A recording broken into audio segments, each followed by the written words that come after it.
बरखा के बाद लगेगा वनराज का नंबर, जब काव्या का सच आएगा सामने। नमस्कार दोस्तों, स्वागत है आपका आपके अपने चैनल हंग्री स्पिरिट्स में। हंग्री स्पिरिट्स देख रहे सारे दर्शकों का मैं अंजू शर्मा दिल से स्वागत करती हूँ। बरखा का नंबर तो लग गया है दोस्तों, वो तो हम देख ही रहे हैं, मगर बरखा के बाद किसका नंबर है?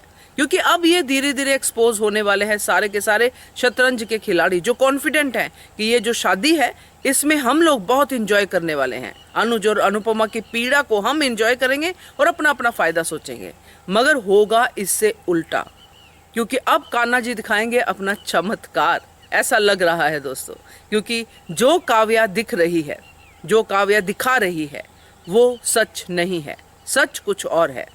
चलिए इस सच पे थोड़ी बात करते हैं। पहले वही निवेदन, जिन्होंने अभी तक चैनल को सब्सक्राइब नहीं किया है कर लीजिए, साथ में दोस्तों बेल आइकन दबाइएगा ताकि आपको हमारे वीडियोस के नोटिफिकेशन मिलते रहे।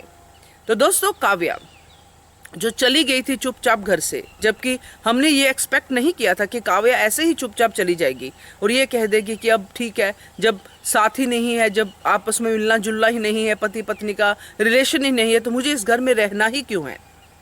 तो काव्या चली गई। काव्या का जाना वनराज के लिए खुशी का पहर था उस समय, मगर जब काव्या चली गई, अल्टीमेटली काव्या ने टाटा बाय बाय बोल दिया, तो वनराज को धक्का लगा, जो हमने वीडियो में भी डिस्कस किया था।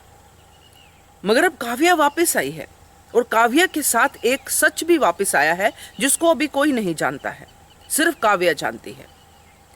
सोचा सबने है अपनी अपनी जगह पे, कोई लोग थोड़ी देर के लिए वरीड हुए हैं, किसी ने सोचा कि छोड़ो इसका तो ड्रामा ही है वगैरह वगैरह, मगर अनुपमा ने भी देख लिया है कि काव्या के दिल में कुछ तो है जो वो शेयर नहीं कर रही है। यहाँ तक कि वनराज ने भी जब काव्या आई थी तब पूछा, बड़े कंसर्न के साथ पूछा, मगर काव्या ने बताया नहीं है। तो जहाँ तक हमारा अंदाज़ा है दोस्तों कि ये ऐसा सच है जिससे ये शाह हाउस हिलेगा, क्योंकि काव्या के जो हाव भाव है, काव्या का जो तरीका है, काव्या के जो डायलॉग हैं, वो ये शो करते हैं कि काव्या प्रेग्नेंट है। प्रेग्नेंट है काव्या दोस्तों, ऐसा लग रहा है, क्योंकि काम को छोड़ना, काम से ब्रेक लेना, डांस नहीं करना, जैसे आज उसने कहा कि मैं नहीं नाच सकती, ये सब चीज़ें काव्या की प्रेगनेंसी की तरफ इशारा करती हैं। अगर प्रेग्नेंट नहीं है तो दो ही सच हैं दोस्तों, या तो वो प्रेग्नेंट है जिससे शाह हाउस हिलेगा, और अब वनराज को एहसास होगा कि उसने क्या खो दिया है, क्योंकि वनराज नहीं चाहता था मगर काव्या चाहती थी कि बच्चा हो।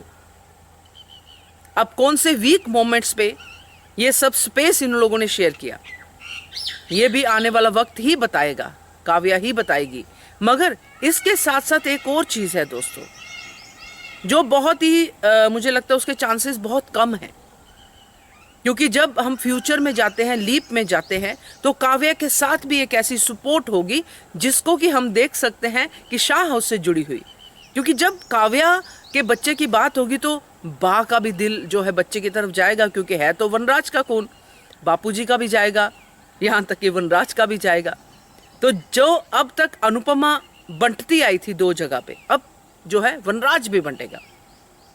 तो ये मुझे लगता है ऐसा कुछ होगा, क्योंकि अगर हम सोचे कि काव्या को बीमारी होगी या ऐसा कुछ होगा, तो काव्या की बीमारी में इतना कंसर्न ये लोग नहीं दिखाएंगे, अनुपमा या बापूजी या केंजल के अलावा। ये लोग दुखी जरूर होंगे मगर ऐसे नहीं, जैसे अब इनको अगर ऐसा कुछ पता चलता है काव्या के बारे में तो फिर अलग बात है। क्योंकि ये जो काव्या का होना, प्रेग्नेंट होना, अपने आप में एक संकेत है कि काव्या को भी अपनी वो मंजिल मिल गई। काव्या चाहती थी कि मेरा बच्चा हो और इसीलिए वो घर को आराम से छोड़ के चली गई। उसने कोई भी ड्रामा नहीं किया, कोई डाइवोर्स का, कोई भी एलिमिनी का कुछ ड्रामा नहीं किया, चुपचाप वनराज की ज़िंदगी से चली गई, क्योंकि उसको ये दिख गया होगा कि शाह हाउस में बच्चों का परवरिश जो है बहुत ही मुश्किल है, और बच्चों के लिए माँ क्या क्या करती है ये काव्या ने अनुपमा से सीखा हुआ है। तो मुझे ये लगता है दोस्तों, बाकी आगे देखेंगे क्या क्या होता है, मगर इसके काफ़ी चांसेस हैं, ऐसा मुझे लगता है। बाकी आप बताइएगा कमेंट करके। देखते रहिए channel hungry spirits. Thank you so much. Subscribe to our channel by clicking the subscribe button. Click the bell button and enjoy the latest uploads from our channel.